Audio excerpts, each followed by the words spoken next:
Hi, my name is Jennifer Ann Kelly, and I am an animator and a drama facilitator and artist. When I saw that online, Creative Places had up oral histories in Tipperary Town, I applied with the idea of animating a space.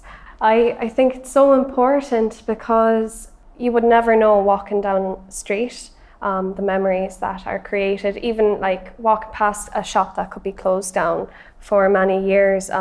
There's like a treasure trove of information, and it takes those individuals who grew up in that time to tell their stories. I could only recognize them from their voices, like overhearing conversations like, oh, that's Anne. A lot of them told me more stories, and how valuable like seeing everyone's different perspectives up on the wall and behind me was so important and ignited more memories. So yeah, it was really special.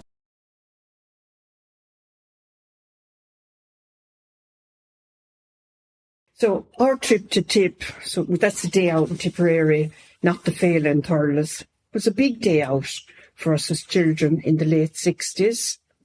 So we more than likely got the CIE bus around 2 o'clock. The bus dropped us at the door of Raimi Sampson's betting office in Bridge Street. Yet Corcoran's first shop was on the opposite side of the street, and O'Brien's pub, and further down the Royal Hotel. O'Halloran's at the corner where the Africa shop is now. Murnan's was a thriving ladies' shop. McGilligan's menswear further down, and Unstad for all your books and stationery.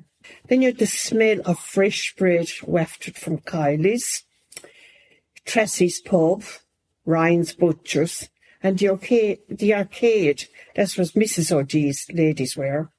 O'Dwyer's chemist was near English's ice cream parlour. McMahon's had modern shoes, and Jimmy Whelan was well known for the home-cured bacon. O'Connor Brothers sold everything, paint and paper, all combinations of delf and ornaments, carpets, rugs, and anything else required for the household. Lil Maloney had a draper shop near the Arch. Daly's and Coleman's, who I believe had the first self-service shop in town. Mackie's newsagent, and then the penny farthing bicycle outside Evans. Kisan's chemist, the Crystal Cleaners, Dennehy's leather goods, and at the corner then of Main Street and Davis Street was Captain Kelly's, ladies and baby wear, and a fabric shop downstairs.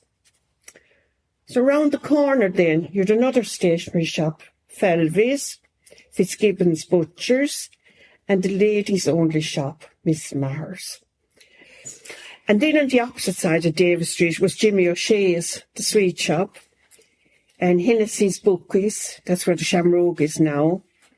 James Ryan, the chemist, we all remember that, the Provincial Bank, and O'Kelly Drapery, and Ryan Corrigan's had a pub and an undertaker's. Then I remember Harney's and the beautiful stationery, but they're my memories with help from family and friends of a day out in Tip. So I hope you have enjoyed your tour of the town with me. Memories of the mart came back to me because I came on the Friday, and the place was chocker-block. Davis Street, you couldn't go up or down Davis Street. There was cars left, right and centre. And there was a guard there called John Murphy. It's an old guard. They called him the Mart Guard. And he prosecuted every car that put a wheel on the footpath across where the post office is now. Every single car, in the following week, I remember it came out in the Farmers' Journal.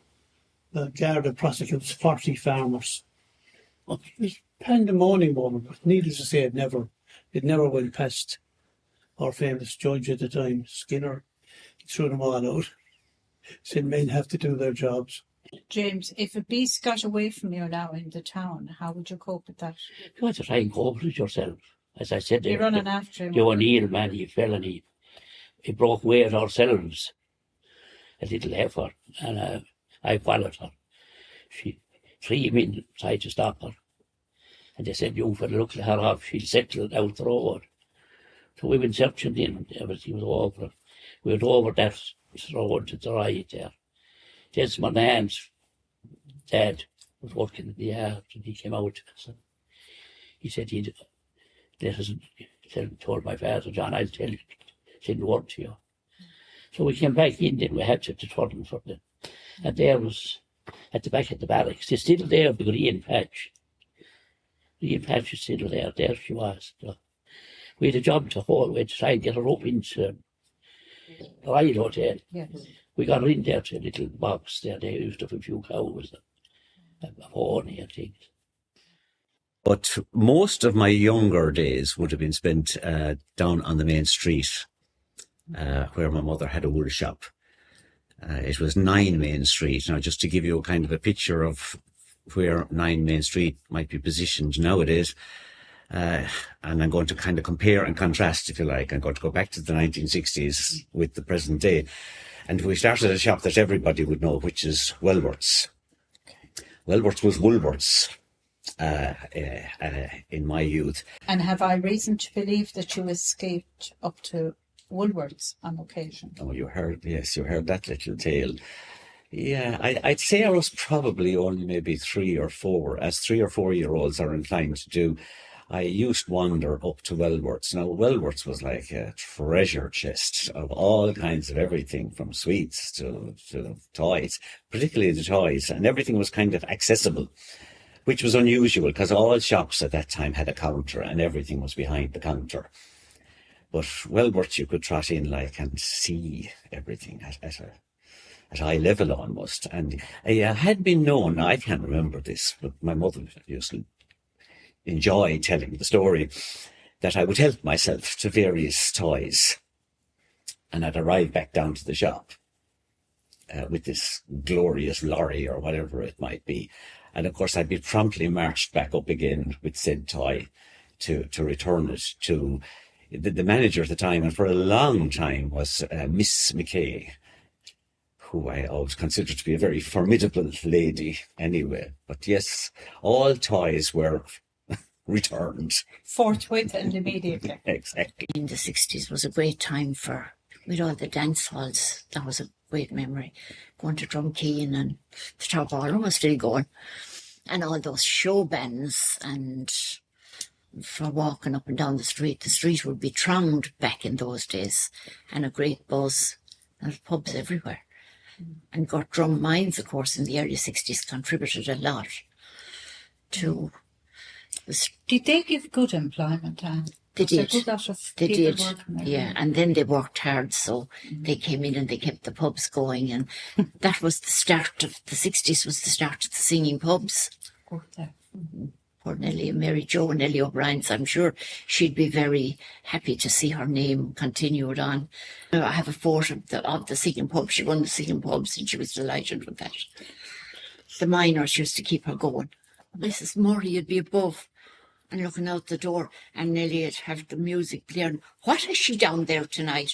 She didn't What quite kind approve. of a circus Yeah. has she down there tonight? All right. And sure, Nellie was raking it in. Well, I was born in Cannon Hayes Park in 1963.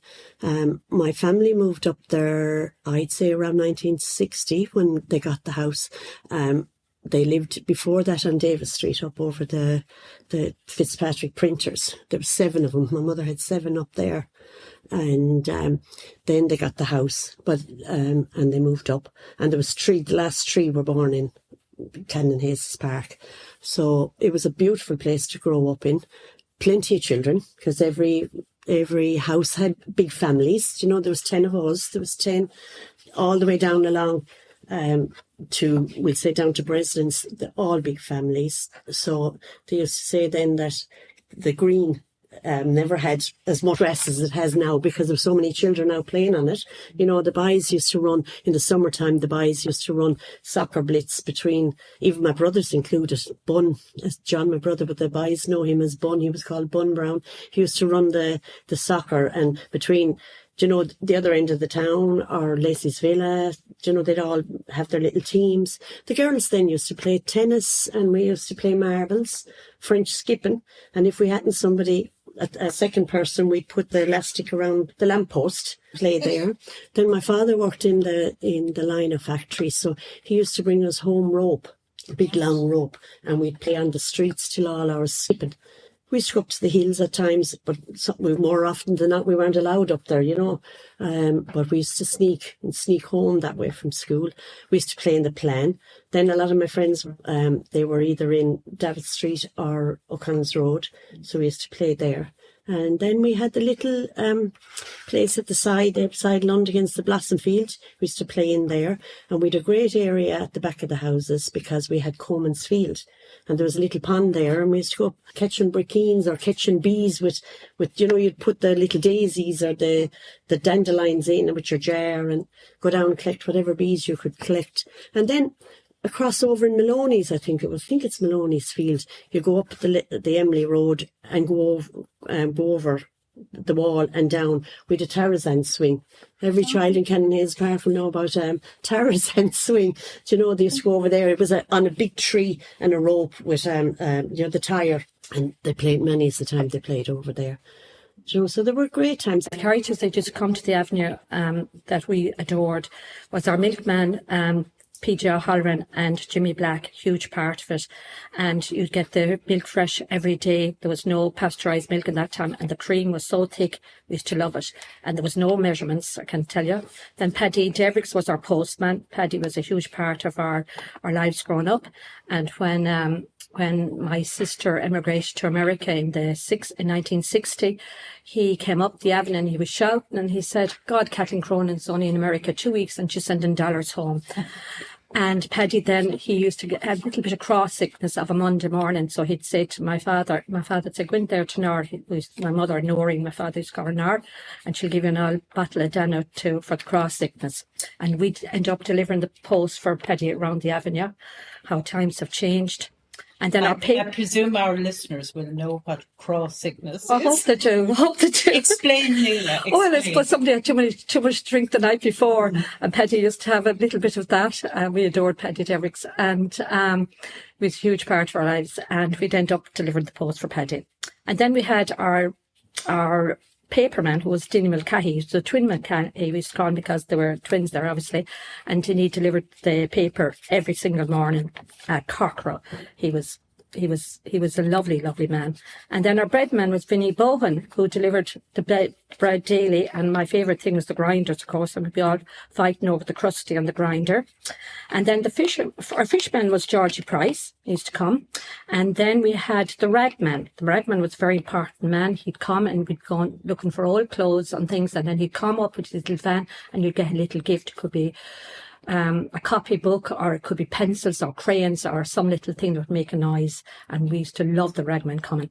And then our vegetable, we had Peter Cummins from Ballahorse, my neighbour, who turned out to be my neighbour after that. And then we had the Spider Heffernan. Can't think of his first name, but we used to call him Spider Heffernan. He lived out the Drumline Road.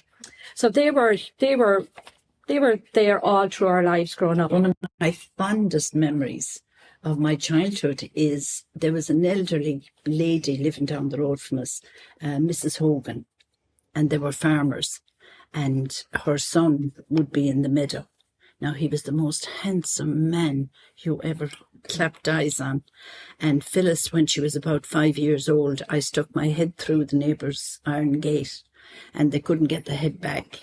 So they had to saw the gate. It was fell to poor Tom Hogan's lot to saw the gate. And my mother sitting with me on her lap to keep my head away from the iron bar. Yeah. Nanny Fitz the other side trying to talk to me. Phyllis screaming her head off, and poor Tom trying to saw the gate. And where did this take place? Where did you live? Where was it? Out on the old road. Oh, the old road. And it was the neighbour's house, at least if it was our own house. But fortunately, my father was a blacksmith. So when the gate was in bits as a result of my adventure, it was taken off and taken down to the forge to be repaired. Oh, very good. So at least the day was saved.